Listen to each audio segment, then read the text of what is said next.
Welcome to another episode of Out from the Horrorbox. I'm your vampiric host, Dom, and in this episode we head down south to watch the 2025 horror film written, co-produced, and directed by Ryan Coogler, the director of Fruitvale Station, Creed, and both Black Panther films. Trying to leave their troubled lives behind, twin brothers, who are played by Michael B. Jordan, return to their hometown to start again, only to discover that an even greater evil is waiting to welcome them back. This is Sinners. Set in 1932, Mississippi, Sinners follows twin veterans Smoke and Stack as they open a juke joint only to face a vampire horde led by the enigmatic Remmick. With a cast including Jamie Lawson and Peter Drymanis, the film weaves Southern Gothic horror with the raw power of Delta blues, culminating in a battle for survival and soul. Ryan Coogler set out to make a horror film after working on 2 franchise film series. Did he just make a soon-to-be award-winning film? Let's see.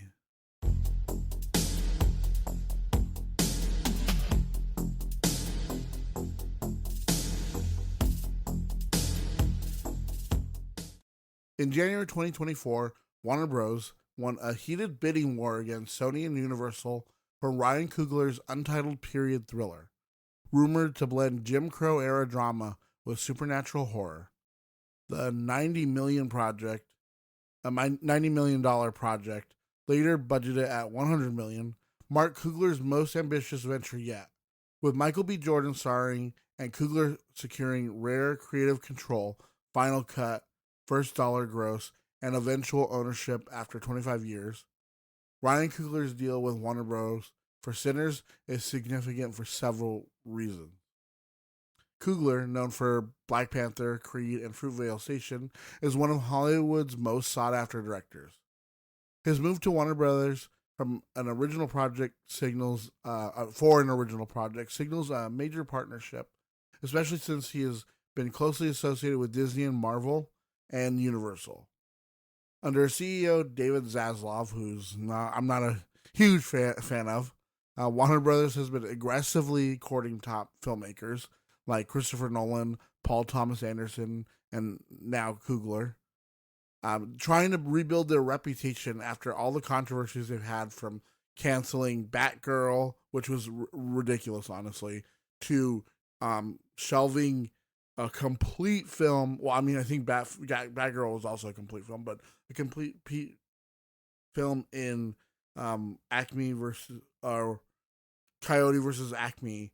I think they're finally getting a distributor they're selling it off finally, and I think it's going to be released, I think either later this year or it might be next year. I'm not 100% sure. But the same thing happened with another Looney Tunes, The Day the Earth Blew Up. That was Daffy Duck and Porky Pig, which I highly recommend. It was a great film. The animation is on par with some of the best animation from pre CGI Disney, and the comedy it's a hilarious movie.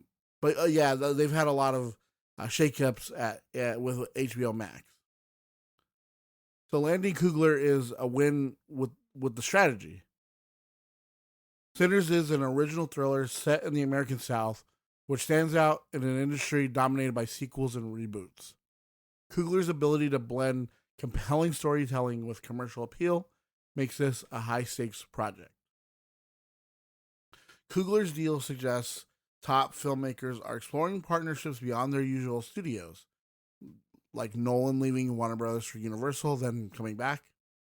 This reflects changing dynamics in Hollywood, where creatives seek flexibility amid streaming wars and franchise fatigue. Coogler's work consistently highlights underrepresented voices. Sinners involves themes of race and justice and aligns with his track record and Warner Bros. Push for diverse storytelling. The deal is a major coup for Warner Bros., reinforcing its commitment to A-list talent and original films. So for Coogler, it's a chance to expand his creative footprint beyond Marvel while maintaining his signature blend of social relevance and mass appeal. It was shot in New Orleans from April 2024 on 65 millimeter film. The cinematographer, Autumn Durald Arkapaw, alternating between IMAX 1.431 and Ultra Panavision 2.761 ratios, immersing the audiences in the film's haunting scale. Louisiana's on-location spending hit $67.6 million, reflecting the production's lavish authenticity. Ludwig, I'm probably going to butcher his last name, Goranson, crafted the film's blues-steeped score, calling it his most personal work. Drawing from 1930s recordings of Robert Johnson and Tommy Johnson, he performed on the 1932 Dobro Cyclops resonator guitar, mirroring the instrument carried by the film's protagonist, Sammy. Coogler enlisted Ludwig's wife, classical violinist Serena Goranson, to produce the soundtrack, ensuring cultural reverence. The couple collaborated with blues producer Lawrence Boo Mitchell from Royal Studios, touring Clarksdale's juke joints and the BB King Museum before recording at Royal Studios, with legends like Buddy Guy, Brittany Howard, and Cedric Burnside. Supporting cast members including Jack O'Connell and Haley Steinfeld, who penned the original song Dangerous, rehearsed in a converted New Orleans church, with many performances captured live on set. Breaking from Warner Bros. Tradition, the soundtrack landed with Sony Masterworks, which was released at April 18, 2025, the same day as the film. The 22-track album blends era-defining blues with cast performances led by Rod Wave's single Sinners. Coogler's genre-defying vision, part folk horror, part musical, part historical reckoning, is easily 2025's most audacious cinematic event. So without further ado, let's get into Sinners.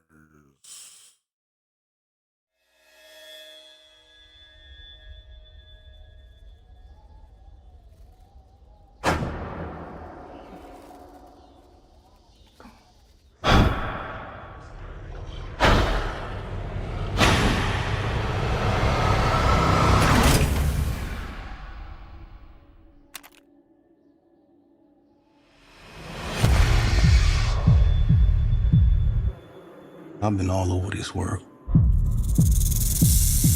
I seen men die in ways I ain't even know was possible. Hey, brother. Be careful. I will.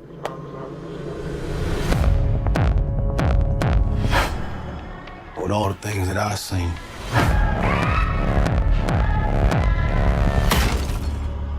I ain't ever seen no demons, no ghosts, no magic. Till now. You get back inside.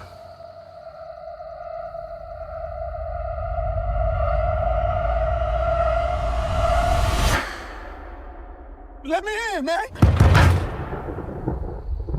Some weird shit going on out here. You keep dancing with the devil. You gotta let me in. Oh, let me in. Oh, let me in. Oh, you gotta let me in. One day he's gonna follow you home.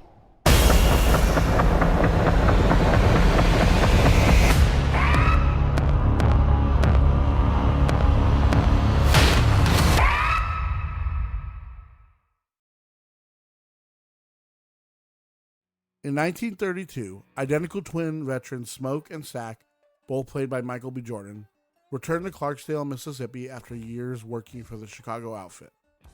Using stolen gangster money, they buy a sawmill from racist landowner Hogwood, played by David Maldonado, transforming it into a juke joint for the black community. Their cousin Sammy, played by Miles Canton, a gifted guitarist, joins despite protests from his preacher father, Jedediah, who warns that blues music carries supernatural powers. The twins assemble a vibrant crew. Pianist Delta Slim, singer Perline, who captures Sammy's heart, Smoke's estranged wife Annie as cook, Chinese shopkeepers Grace and Bo as suppliers, and field hand Cornbread as bouncer. They are all played by Delroy Lindo, Jamie Lawson, Wunmi I'm probably going to butcher her name, Mosaku, Lee Jun Lee, Yao, and Omar Miller, respectfully. Old tensions resurface. Stack reconnects with Mary, his light-skinned ex who passes for white and resents his abandonment, played by Haley Steinfeld, while Smoke and Annie clash over her folk magic, which she credits for their survival, though it couldn't save their infant daughter. Meanwhile, Irish vampire Remmick, played by Jack O'Connell, fleeing Choctaw hunters, turns a Klansman couple into his undead thralls. On opening night, Sammy's electrifying performance unknowingly summons spirits, drawing Remmick's attention. The vampire offers riches for entry, but the twins refuse. Desperate for income, Mary meets Remmick outside and is turned. She returns to seduce and bite Stack before Smoke drives her off with gunfire, useless against vampires. Cornbread falls next, turned into one of the undead. As dawn draws near, Remmick's horde attacks departing patrons, turning them, including Bo. Stack awakens as a vampire, but Annie repels him with garlic. She schools the survivors. Vampires fear sunlight, silver, and the stakes, and can't enter uninvited. Remmick, still barred, makes his pitch. Vampirism offers immortality and escape from racism, and he wants Sammy's music to resurrect his lost kin. He also warns that Hogwood's clan will attack at daybreak. When the group refuses, Remmick manipulates Grace into inviting them inside by threatening her daughter. Grace, Delta Slim, and Annie die in the bloody siege. A guilt-ridden Mary flees. Smoke, Sammy, and Perline attempt to escape but are ambushed. Perline is bitten and sacrifices herself so Sammy can flee. In the climax, Sammy smashes his guitar over Remmick's head, and Smoke stakes the vampire just as Sunrise incinerates the horde. Smoke then ambushes Hogwood's clan, dying in a blaze of vengeance, but not before glimpsing Annie and their daughter in the afterlife. Sammy, broken but defiant, leaves his father's church with his guitar. 60 years later, an ageless Stack and Mary visit the now legendary bluesman in Chicago. They reveal Smoke spared Stack on condition Sammy live untouched, and offer him immortality. Sammy declines, but performs for them one last time, reflecting that despite the horror, that night at the juke joint was the greatest of his life, a sentiment Stack shares. For it was the last time he saw his brother, the sun, and true freedom.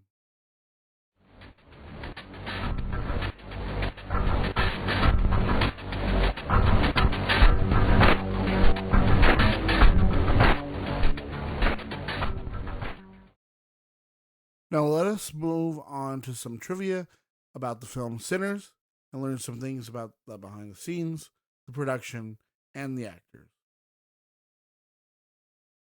So Ryan Coogler revealed another inspiration for the film was a lesser-known episode of Rod Serling's The Twilight Zone. Truthfully, the biggest influences are not in cinema, Coogler told Sci-Fi Now. The novel Salem's Lot is a massive influence on the film. Then there's a real deep cut influence. My favorite thing ever made is The Twilight Zone. And my favorite episode is called The Last Rites of Jeff Myrtlebank. Probably Salem's Lot and The Last Rites of Jeff Myrtlebank are probably the biggest influences. Premiering in the third season of The Twilight Zone, the episode centers on Jeff Myrtlebank, a young man living in a small town in the southernmost section of the Midwest, who mysteriously returns to life at his own funeral, much to the shock of his loved ones and pastor. Despite their reasonable trepidation, the townspeople declare it a miracle, that is, until rumors begin to swirl regarding minor yet noticeable shifts in Jeff's behavior following his unexpected resurrection. And honestly, I too love the Twilight Zone, and I've been thinking about doing an episode on that. It's going to be a big undertaking. That probably won't be for a while, especially because I'm still working on like trying to get the Dark Tower done. Because like that's a huge undertaking unto itself too. But yeah, like the Twilight Zone is a huge inspiration for me as well. And we've already talked about on this podcast Salem's Lot. So if you haven't listened to that episode, go back and listen. It, like he said, it's a huge influence on him, and I can see it. Really, I really can see how Salem's Lot is an influence on this film, and we'll get more into that in my final thoughts because I have a lot to say about this film. This film is amazing, but let's move on for now. Ryan Coogler cited the guilt he felt as he lost several family members while away making movies, including 2 uncles as inspiration for the film. He vividly remembers what happened when he found out his Uncle James passed away. I remember getting a call and just feeling like shit, he said, being away from my family again, and he would send me motivational messages while I was in Philadelphia for Creed. And when he heard I was homesick, and he would tell me, hang in there. He would quote blues songs. Hey, hang in there, like Albert King says, everything's going to be okay. That was his thing. I would find myself listening to those blues records when I wanted to think about him, and I would feel like I was conjuring him up. If the song was good enough and loud enough, if the room was dark enough, I'd feel like he was right there listening with me. And honestly, like, man, so Last Podcast, if you don't know who they are, Last Podcast is another podcast. I highly recommend them. They are hilarious. Plus, they get into a lot of interesting things. They have a lot of episodes to go back through. But they did an interview with Ryan Coogler for to promote Sinners, and in there, yeah, he tells the story again, where about his Uncle James, and it's really sad. Like he really couldn't see him too much because of during like COVID, right? Like he had to be like away for a bit. You know, he's filming, COVID, all this stuff, and he didn't get to see him before he died. And like that was like he had like a huge like impression on him, and like he meant so much to him.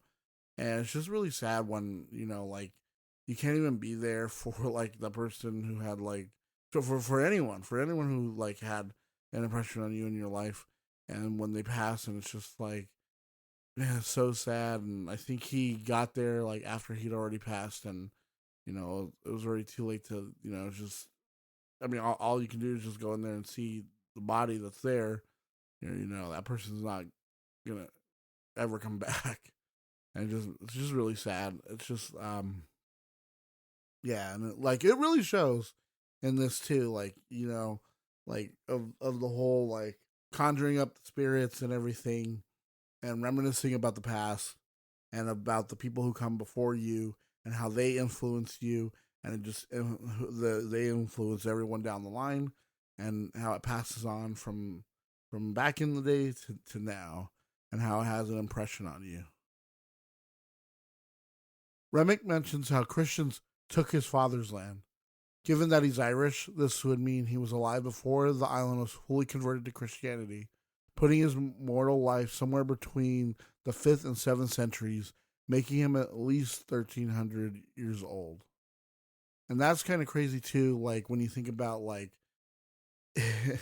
and I've seen so many people like talk about this, right? Like about like how they're not just vampires, like they are cultural vampires, right? Like they're there to take the culture that these people have made for themselves, because they are not allowed with anyone with the white culture because they're black.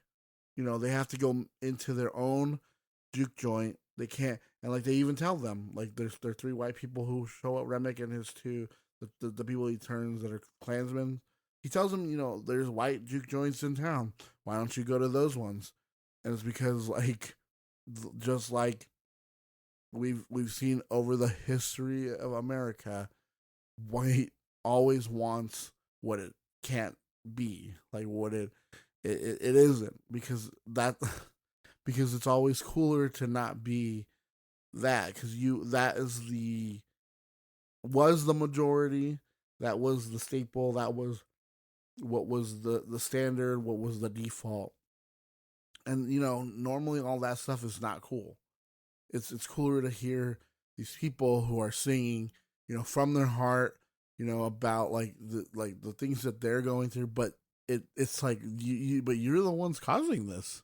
You're that's the reason why blues sound and like this music sounds so good, is because it comes from a place where it's so hurt. And someone I saw, and I caught this too, was Delta Slim. He tells the story in the car about him and his brother, and like the people that they're going around playing with, and how the one guy they in the town they accuse him of looking at a white woman, so they lynch him and they cut off his his manhood.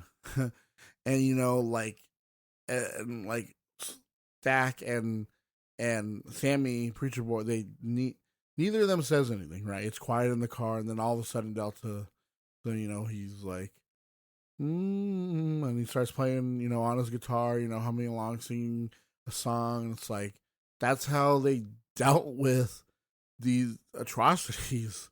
I mean, there's other ways to deal with it too, but you know what I mean. Like, this was an outlet for them to deal with these emotions, because they didn't care. Then we can go on and on about the South, because it's a terrible, terrible place to have been then, and I bet now too is still not as good. But like, to get back to Remmick, it's like, yeah, the Irish also had to go through, with the British taking their lands, and then they came here to America, and they were seen as like another race, just like black people. But the thing is, with the Irish, eventually they became white. There's and that's what Remmick kind of is offering, like, hey, like, you can become, like, he offers, like, there's going to be no racism, because we're all vampires. We're all here trying to do the same thing. We're just here to feed.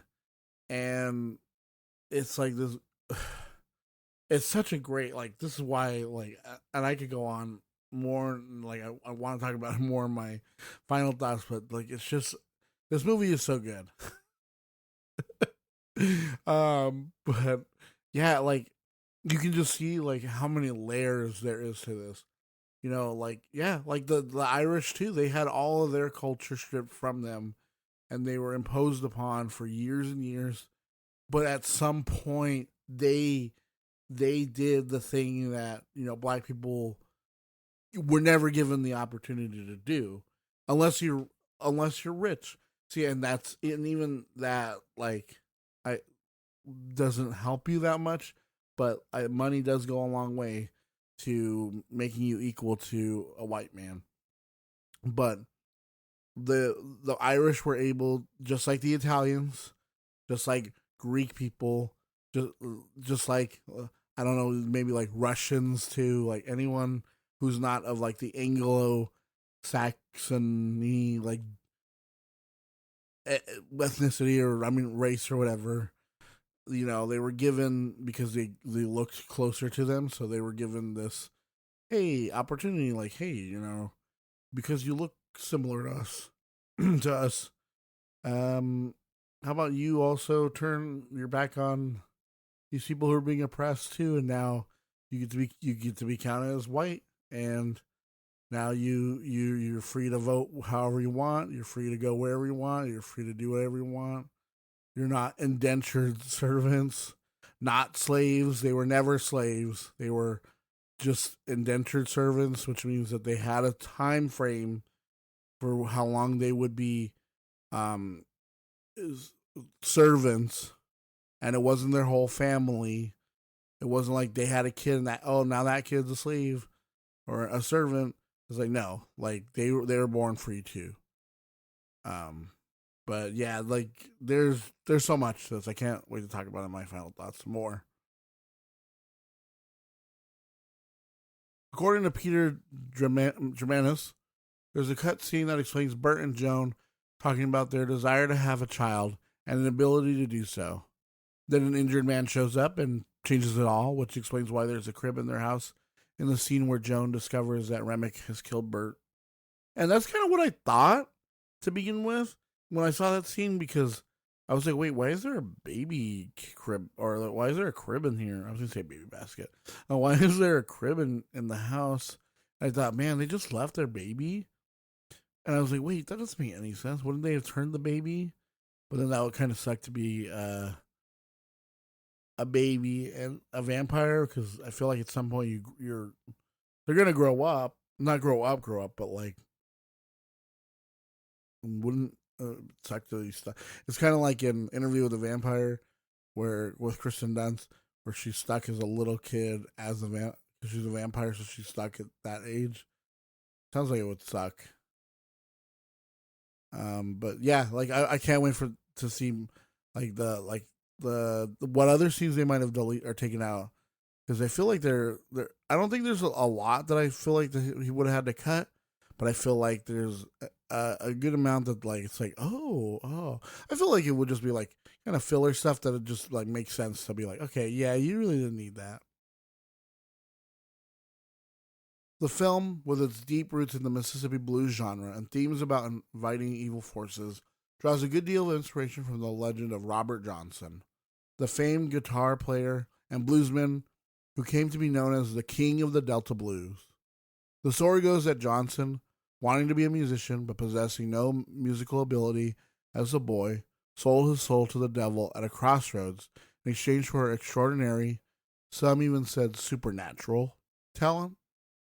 As these rumors grew, Johnson, it was alleged, decided to perpetuate the stories and began singing songs rife with allusions to the devil, death, black magic, and the afterlife. He became the most famed musician of his day, but his personal life became plagued by hardship, including the death of an unborn child, kind of like Smoke, and he died at only 27. While the official cause of death was ruled syphilis, the rumor was that he was poisoned for sleeping with another man's wife. I've heard of that before.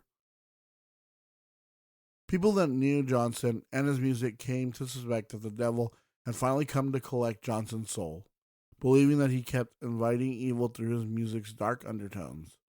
A warning eerily similar to the one Sammy's pastor father gives him, that if you dance with the devil too long, one of these days he'll follow you home. It's a warning that eventually comes true when Sammy decides to keep his guitar, later leading to a visit by vampire Stack and Mary many years later, and an old bluesman himself at the end of the film.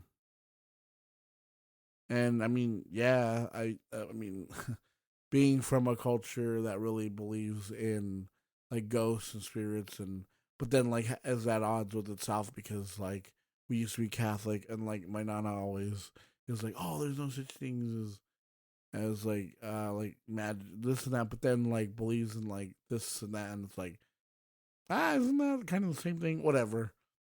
But yeah, like that's what I've always been told too, is that like if you talk about it, you're inviting it in by speaking about it, by talking about these things, about, you know, like telling these stories. But then the thing is, like, that's what we do when we get together, is we talk about like the things that we've seen, the things that we've heard in the past, and the things that we've been through, and we reminisce about like, yeah, wasn't that strange that one time, that one thing when that happened, and it's just like, ooh, I just remember like growing up all the time when everybody would get together, and, you know, like they'd tell stories from the past, and it's just like, well, what was that? What was this?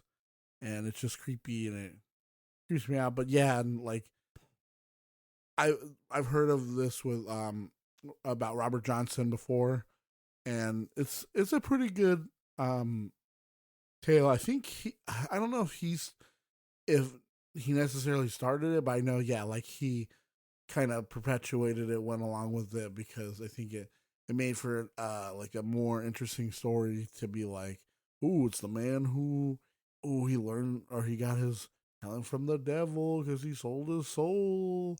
Ooh.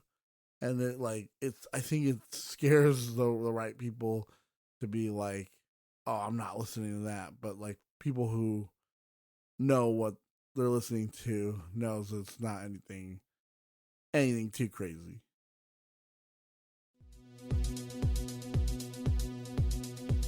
Kill counter.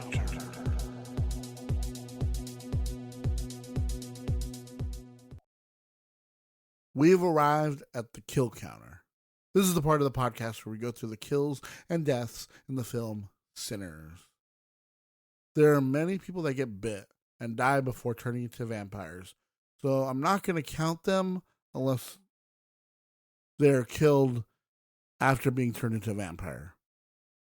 But Sinners has a total of 70 deaths, if that makes up for, I don't want to count double and make it over.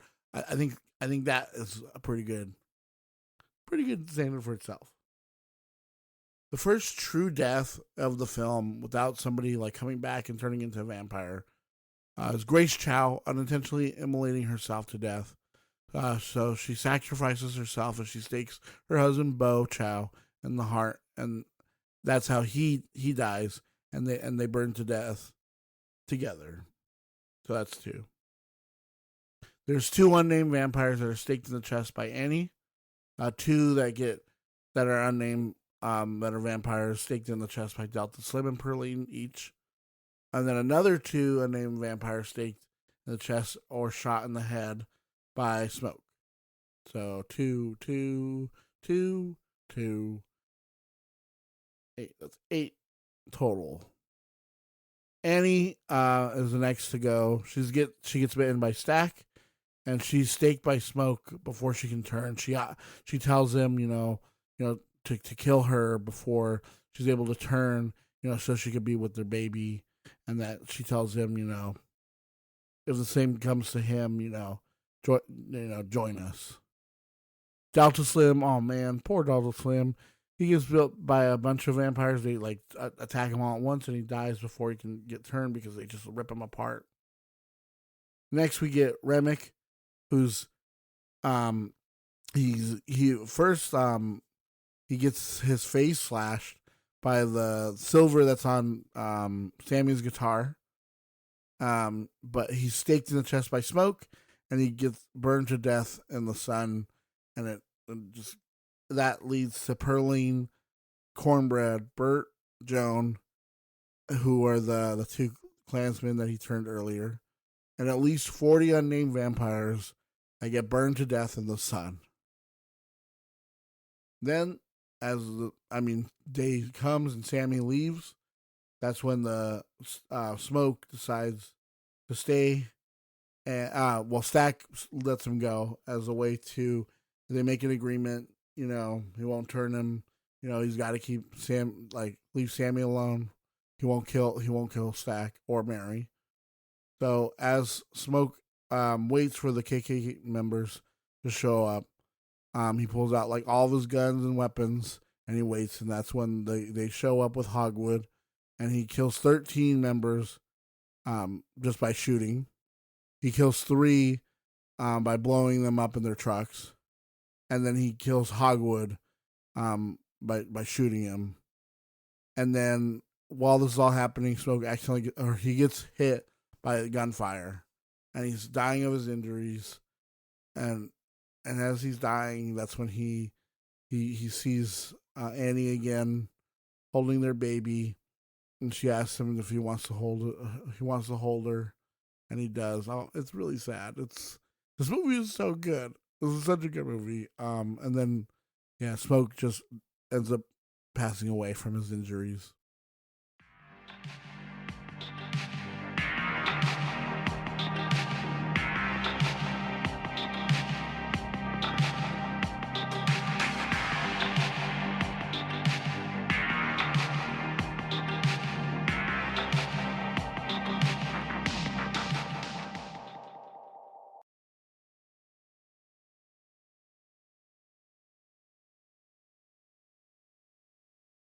And now we've arrived at the part of the podcast where I give my final thoughts on the film Sinners.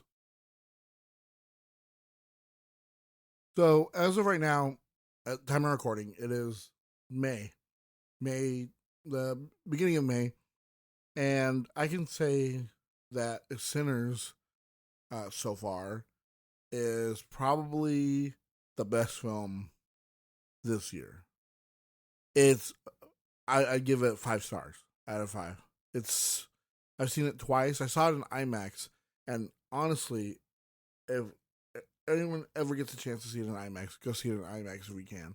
It's so stunningly amazing. It's so beautiful. The shots that are IMAX are amazing and just glorious. And when I first saw it, I was like, this has to be shot on film because the way it looks so like, just like delicious. Like I don't know how else to describe like when you see something shot on film versus something shot digital, like you can tell the difference between film and digital. Like there's this like warmer quality to it. I don't know. It's just, man, this movie was so good from beginning to end. Like the direction, amazing. Ryan Coogler's first foray into horror, and he chooses to do a vampire film where that's just like so heavy with so many different themes and so many different things and so many different layers upon layers of this and that meaning, and then like the meaning of a vampire, and then like that, like that's a cultural vampire there to take their music, the thing that, you know, the blues that, you know, that these people who were slaves who were free and now they're getting their culture stolen. And I mean, that's basically what the history of America is, that, oh yeah, you can be here, but you're not allowed to be free. But then when they try and channel that into something that gets stolen from them too. And it's just Ryan Coogler, amazing. I cannot wait to see what else he does, because I haven't seen Fruit Rail Station. I heard it's really good. I didn't watch Creed because I don't really like the Rocky series. But from what I've seen of Black Panther and Black Panther Wakanda Forever, those movies are beautifully shot. And especially Wakanda Forever as a way to like deal with, that movie is all about dealing with the trauma of learning about Chadwick Boseman dying early. This movie, though, oh my god, just the acting too. The acting is amazing. Like Michael B. Jordan plays 2 different parts, and they're distinct people. Like he knows how to give you distinct characters. Like you can't tell. Like sometimes you can be like, oh, like it's just him, but him doing another voice to kind of distinguish himself from this character. No, like he's embodying like 2 different people in these. And what I love too is that like I think we've come such a long way from like the Parent Trap, where like we had to like, from like the original Parent Trap, where, you know, you had the one person playing 2 people, and you had to literally do like that crop thing, the cropped scene, you know, and you have to do the 2 different takes, and then you do them side by side, you crop it in or whatever. But this, like, you can't even tell that, like, they really make you believe that they're 2 different people. They're 2 brothers. It's crazy. And then Delroy Lindo, what's his name? Delroy Lindo. Let me double check him. I don't know why. Yeah, Delroy Lindo. I don't know why I was blanking on his name. Amazing job as Delta Slim. Like, he brings that character to life and gives him such a unique voice, and a unique voice too.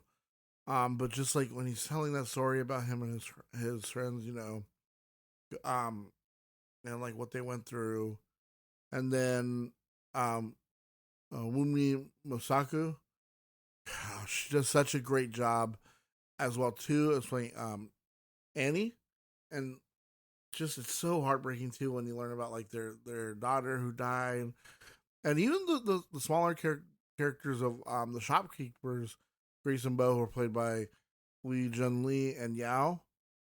God, like and Cornbread too, Omar Miller. So like, God dang it, like even just like small parts, he's able to get so much out of them that they make him so he made them so unique, so like you feel like these are fleshed out characters. You feel like these are like real people, and even like Remmick, that's played by Jack O'Connell, this Irish vampire, Irish.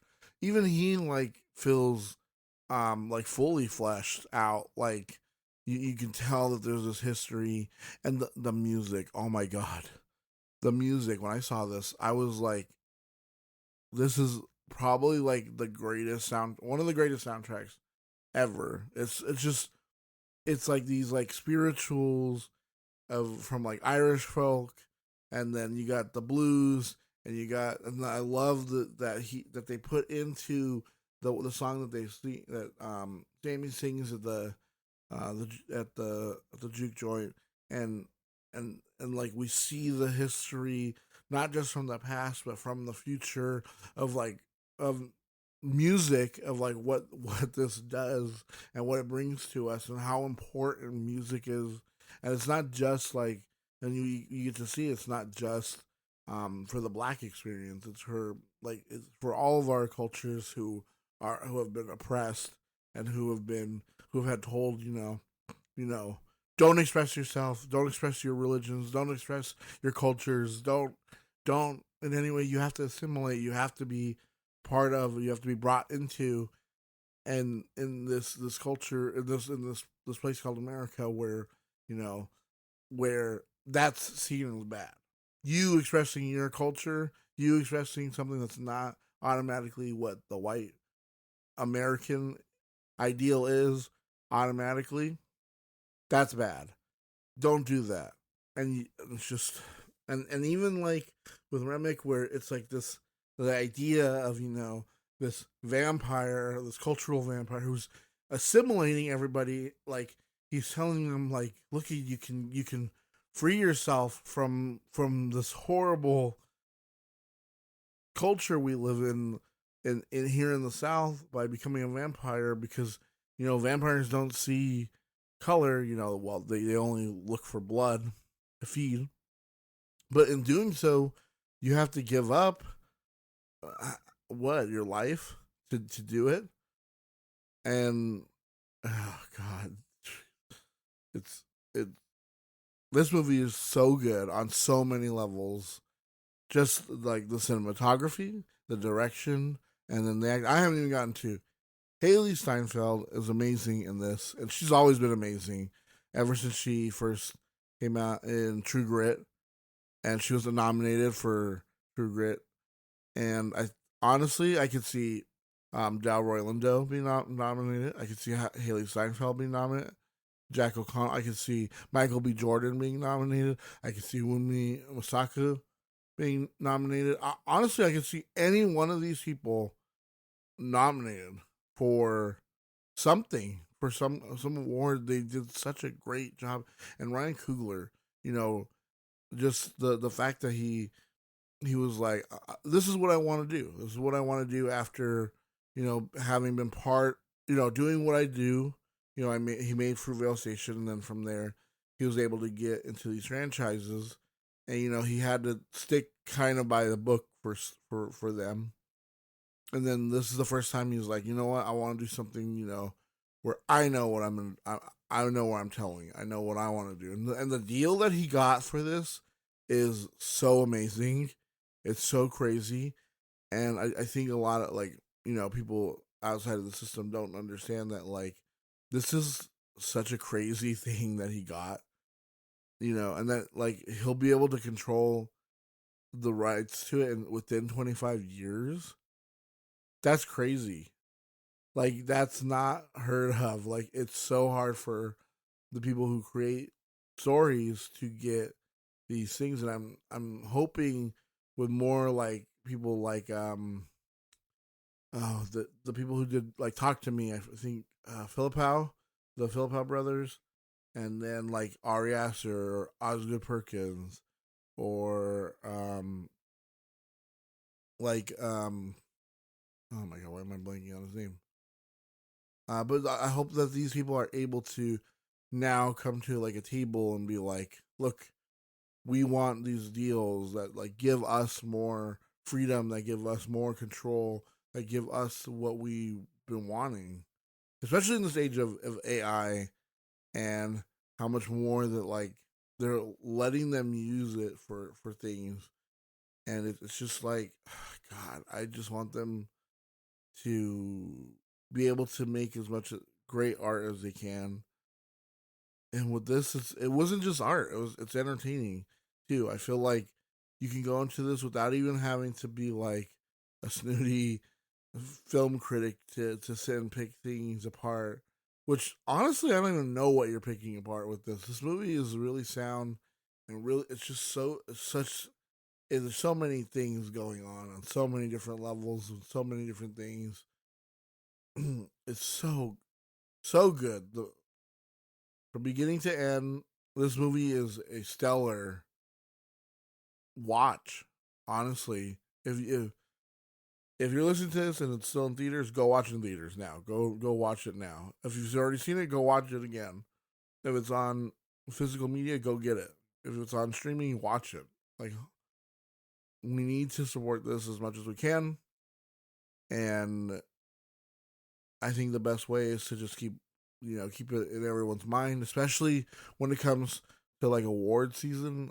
I never like talking about that outside of like there's like a range. It's like from November to when we get to the Academy Awards, which is usually about like February, March. So like outside of November to December and January, I usually don't like talking about awards and stuff unless there's something that's like really good, like this, that is like it's a cultural shift.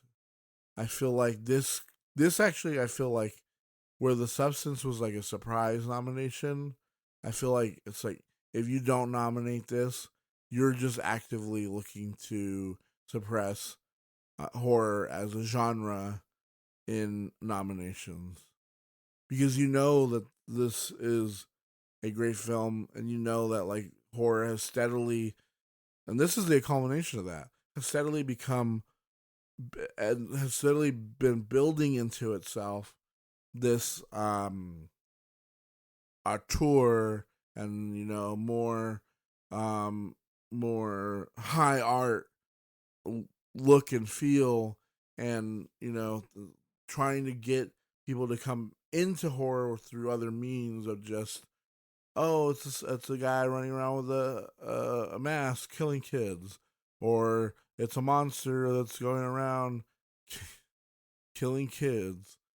And it's really like evolved in the last 10 years, where like we get Hereditary, we got it was a major shift from like the original miniseries, which was very campy, to this. And I'm not saying that one wasn't as campy, but it did take itself more seriously. And then we've seen things like Midsummer also, or we've seen like The Lighthouse or The Witch, and then more recently we've gotten things like Aaron Moorhead and Justin Benson. What they do, oh my god, with Resolution and The Endless, and now when they did Something in the Dirt, and that's phenomenal. And over time, it's slowly been building itself to be this like higher, more thematically heavy genre.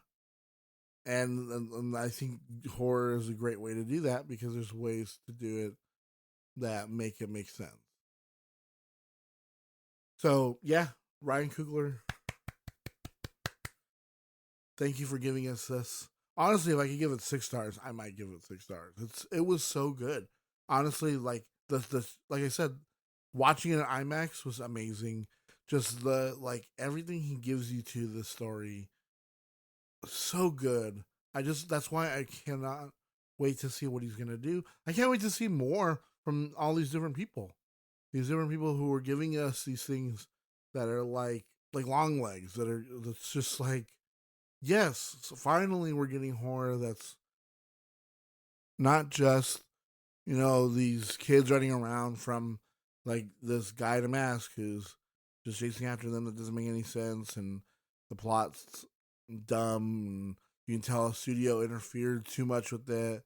And like the original idea sounds really good and maybe even like great. But then, people come in, they chop it up, they edit it, they cut things, they add new scenes, they move things around from wherever, and it just ruins it. And hopefully that day is gone, and we've got something new to look forward to, something like this.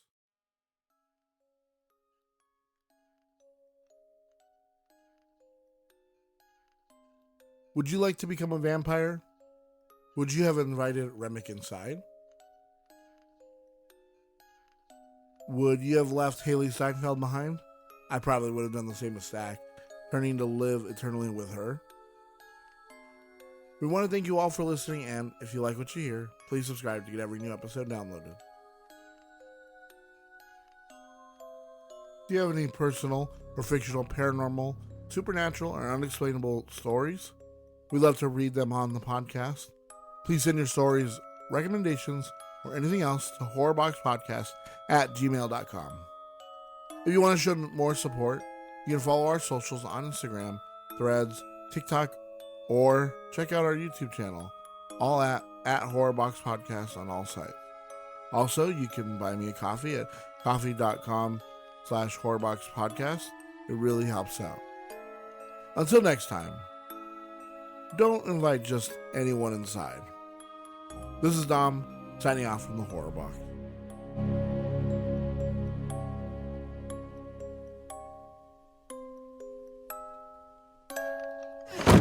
What y'all doing? Just step aside and let me on in now. Why you need him to do that? You big and strong enough to push past us? Well, that wouldn't be too polite now, would it, Miss Annie? I don't know why I'm talking to you anyway. Smoke. Don't talk to him. You talking to me right now. Why you can't just walk your big ass up in here without an invite, huh? Go ahead. Admit to it.